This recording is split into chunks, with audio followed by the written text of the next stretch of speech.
Guys, for today's video, pag-uusapan natin itong SEC Memorandum Circular number 18. Ito yung pinagbasihan kung bakit napasara ang Copperstone Lending. And ano ba to? Ito yung tinatawag na Prohibition on Unfair Debt Collection Practice of Financing Companies and Lending Companies. Ito na yon. So kung gusto mong malaman kung ano ba ang nakapaloob sa unfair collection practice, well, samahan niyo ako, pag-usapan natin yan. Sit back and let's discuss. Coming right up.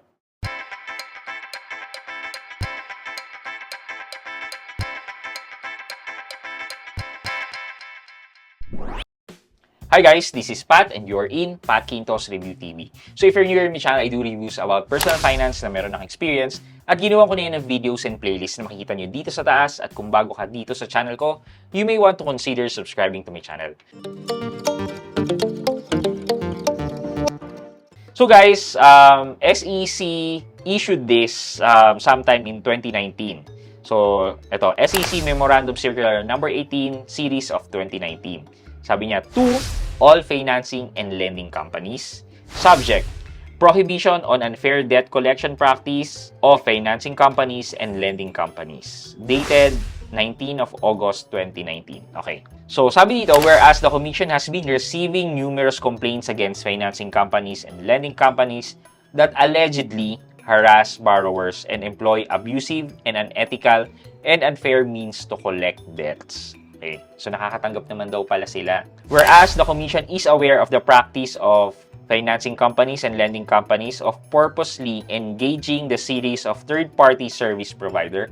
Okay. So, merong mga third-party companies na nangongolekta in their efforts to avoid the liability for client harassment by invoking the latter's separate juridically personality. So, ito, yung mga lending companies nag-hire ng third party para mangolekta para sa kanila. Ito naman yung mga nangongolekta para sa kanila, ito yung sila yung nanghaharas. Para sabihin daw nila na, ay hindi naman kami yan. Iba yung nangongolekta.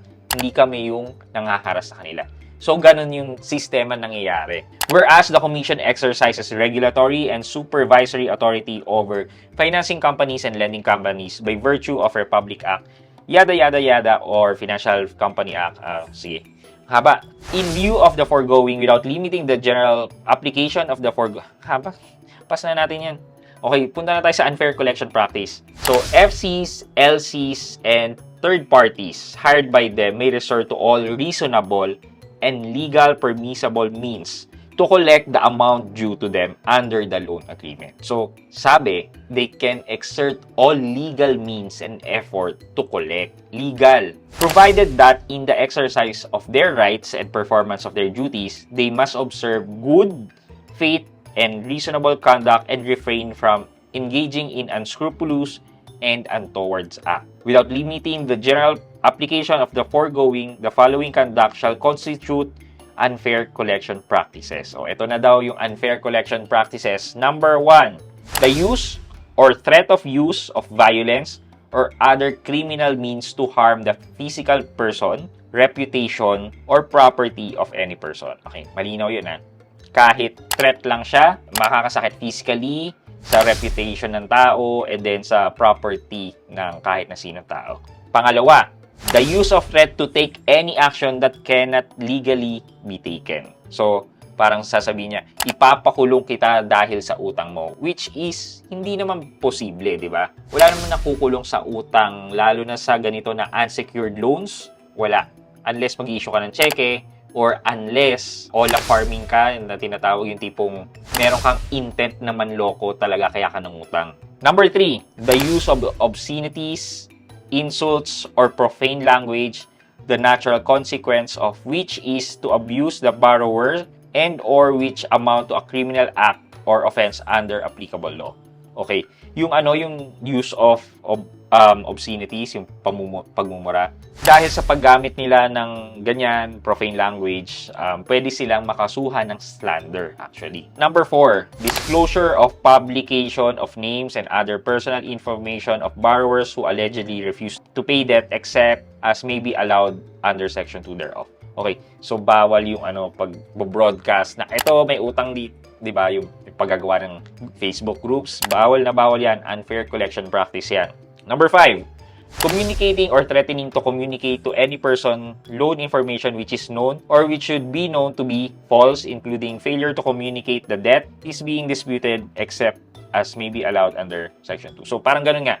So, hindi pwedeng i-broadcast yung details ng loan mo. Personal information mo yan. So, hindi pwedeng malaman ng ibang tao under Data Privacy Act, yung information na yan, unless nagbigay ka ng consent, doon lang pwedeng ma-share yan. Pero kung hindi ka nagbigay ng consent na ma-share yan, then they are in violation of the Data Privacy Act. Number 6, the use of any false representation or deceptive means to collect or attempt to collect any debt or to obtain information concerning a borrower.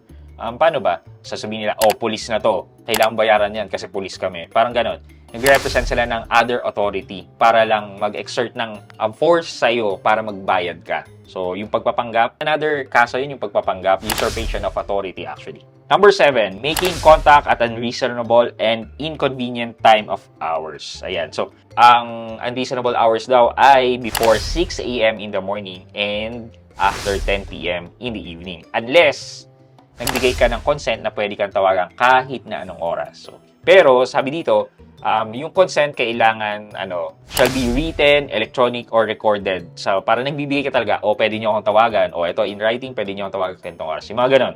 Number 9, notwithstanding the borrower's consent, contacting the person in the borrower's contact list other than those who were named as guarantor. Okay. So, hindi nila pwedeng tawag-tawagan yung mga nasa contact list mo unless guarantor yung binigay mo sa kanila. Pag-uusapan natin yan, guarantor at saka co-maker later on. So, sila yung parang kasama mo magbayad, parang kahati mo ng obligation magbayad. Or kung hindi ka makapagbayad, sila yung magbabayad para sa'yo. So, sila lang yung dapat na pwedeng kontakin at hindi yung ibang tao na nasa contact list mo. Okay. So, now na-discuss na natin yung constitute unfair collection practice. Ito daw yung mga penalties. So, first offense daw ng mga lending companies ay 25,000, sa mga financial companies ay 50,000. Second offense ay 50,000 sa lending companies. Tapos, sa financial companies, 100,000. And then, third offense, subject to gravity and offenses. So, not more than 1 million pesos daw. And suspension of lending financial activities within 60 days or cancellation of their incorporation. Which is yun yung nangyari kay Copperstone Lending. Pero para sa akin, guys, napakababa nung napakababa. Sana pwede yung offense per taong nagreklamo. Ayan. Sana ganun. Wala namang problema yun kung per tao. Pero kung ilalamsam lahat ng report, parang unfair. So, yan yung unfair collection practice na sinusunod pa hanggang ngayon. Diba? Yan nga yun ang reason kung bakit napasara itong Copperstone Lending. Given that, sana alam nyo na kung paano nyo proprotektahan ang sarili nyo. Pag nakatanggap kayo ng ganyan, edi might as well mag-lodge kayo ng reklamo kay SEC. Now, na-discuss natin yan. Sana may natutunan kayo for our question of the day. Usually naman, itong mga nandito, yung mga pagbibigay ng explicit approval, yan, kunyari, pag-aas ng access sa contact list, usually naman itong mga ito is ina-ask yan sa atin. Hindi lang natin binabasa yung mga fine print ng mga loan agreements natin. Okay, for our question of the day, gaano nyo binabasa yung mga terms and condition ng whatever. Kunyari, magsa-sign up kayo ng loan, binabasa nyo ba lahat yung terms and condition nyo? O hindi? Let me know sa comment section sa baba at may chance kayo manalo ng 1,000 pesos sa ating weekly GCash giveaway. And syempre, huwag nyo kalimutan maglagay ng hashtag Road to 100K Sub para sa chance nyo naman manalo ng isang cellphone sa ating monthly cellphone giveaway until we reach the 100K subscriber milestone. Yun lamang po for today's video. But before we end this video, mag-shoutout po muna tayo. At shoutout kay at Sahid Mohammed 2021. Sabi niya, thank you sir, nagamit ko na siya. It's still working. At Sahid Mohammed 2021, shoutout po sa inyo at salamat sa panonood at pagsuporta ng aking mga videos. Maraming salamat po. I hope you like this video. Leave a thumbs up and if not, wala nang problema dyan. But continue to support me by subscribing to my channel by clicking the subscribe button and also the bell button sa tabing subscribe para makareceive kayo ng latest notifications sa lahat ng upload ko. Again guys, this is Pat Quinto and you're in Pat Quinto's Review TV. Bye-bye!